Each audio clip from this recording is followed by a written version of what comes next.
ప్రభుత్వం గుంజుకుంటుంటే ప్రతిఘటించినందుకు మా భూమి మేము ఇయ్యం అని చెప్పిన పాపానికి ఇవాళ కొడంగల్ నియోజకవర్గంలోని లగచర్ల గ్రామానికి సంబంధించిన గిరిజన రైతులు, దళిత రైతులు, బలహీన వర్గాల రైతులను గత 30 రోజుల పైచిలకు జైల్లో పెట్టిన నికృష్టపు ప్రభుత్వం రేవంత్ రెడ్డి ప్రభుత్వం.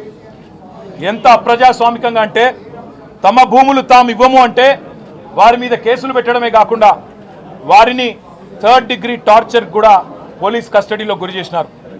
అక్కడ ఉండే ఎస్పీ గారికి వీడియో కాల్ చేసి వాళ్ళని కొడుతుంటే ఆయన అక్కడ తిరుపతి రెడ్డి గారు, ఎస్పీ గారు చూసి ఆనందించేలాగా కరెంటు షాకులు పెట్టి 3rd డిగ్రీ టార్చర్ చేసి వాళ్ళని హింస పెట్టింది రేవంత్ రెడ్డి ప్రభుత్వం. ఎంత నికృష్టమైన ప్రభుత్వం అంటే ముఖ్యమంత్రి సొంత నియోజకవర్గంలో రైతులు 35 రోజులుగా జైళ్లలో ఉంటే అది సబ్జెక్ట్ కాదట, అది చర్చనీయాంశం కాదట. కానీ పర్యాటక రంగానికి సంబంధించి చర్చ పెడతానంటున్న సన్నాసి రేవంత్ రెడ్డిని నేను అడుగుతా ఉన్నా, నీకు మనసుందా? నీకు హృదయం ఉందా? నీ నియోజకవర్గంలో నిన్ను ఓటేసి గెలిపించిన ప్రజలు, నిన్ను ఓటేసి ముఖ్యమంత్రిని చేసిన ప్రజలు జైళ్లలో ఉంటే సిగ్గు లేకుండా పర్యాటక శాఖకు సంబంధించి నేనేదో చేస్తాను, పాలసీ పెడతానంటూ ముందుకొస్తున్నావే, సిగ్గుందా అని అడుగుతా ఉన్నా. అయినా నీ ప్రభుత్వం వచ్చిన తర్వాత 2 రకాల పర్యాటకం కొనసాగుతున్నది. ఒకటేమో ఢిల్లీ పర్యాటకం, ఎక్కే విమానం దిగే విమానం తప్ప ₹1 కూడా వచ్చింది లేదు. సంవత్సర కాలంగా ముఖ్యమంత్రి 30 సార్లు ఢిల్లీ పోయినాడు, మంత్రులు 70 సార్లు పోయినారు. కానీ 100 సార్లు పోయినా 100 పైసలు కూడా తెలంగాణకు తేలేని సన్నాసులు ఈ కాంగ్రెస్ ప్రభుత్వం వాళ్ళు. అదే మాదిరిగా రెండో పర్యాటకం బాగా ఉంది, అభివృద్ధి చెందుతున్నది అంటే జైళ్ళ పర్యాటకం. ఎవరు ఈయన మీద మాట్లాడితే వాళ్ళని జైల్లో పెట్టాలా. ఒకవైపు మీరు చూస్తూ ఉన్నారు కొడంగల్ రైతులు జైల్లో 35 రోజులుగా. అదే మాదిరిగా సోషల్ మీడియాలో ఎవరైనా పోస్ట్ పెడితే జైలు.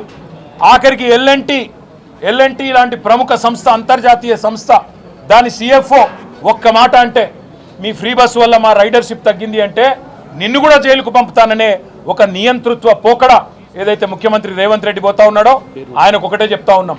ఇవాళ గిరిజన రైతులు ఎవరైతే కొడంగల్ రైతులు, కొడంగల్ బిడ్డలు సంగారెడ్డి జైల్లో ఉన్నారో, చెర్లపల్లి జైల్లో ఉన్న మా నాయకుడు పట్నం నరేందర్ రెడ్డి, మాకు న్యాయ వ్యవస్థ మీద నమ్మకం ఉంది, న్యాయం లభిస్తుంది.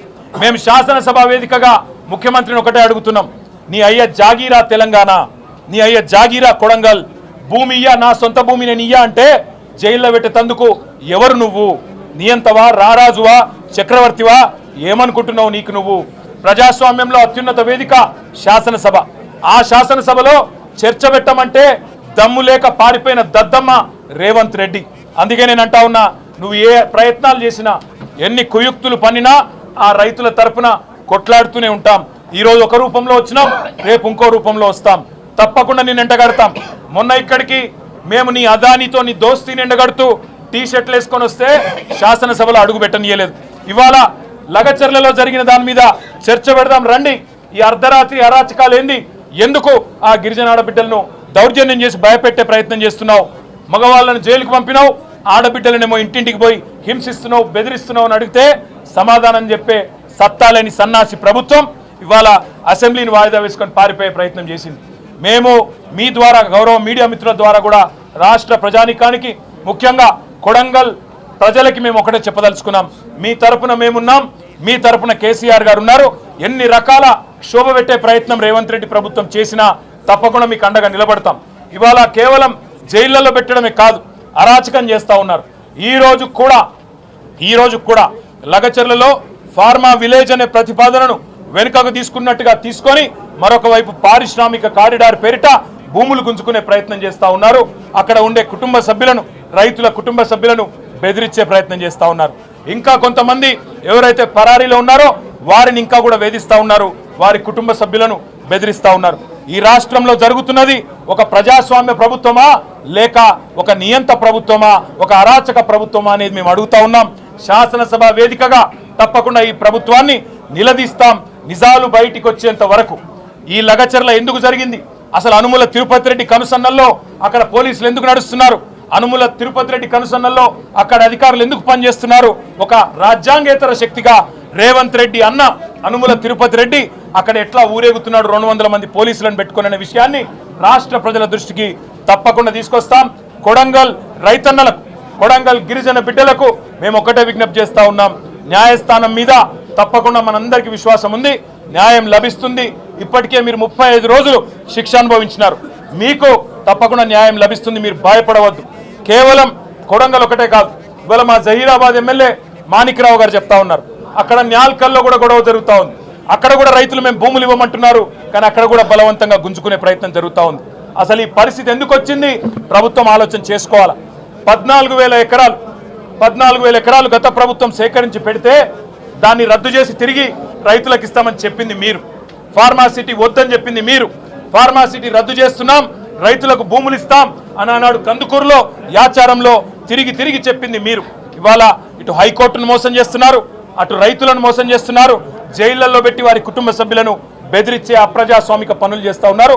తప్పకుండా మీ భరతం రాష్ట్ర ప్రజలు పడతారు, ముఖ్యంగా రాష్ట్ర రైతులు పడతారు.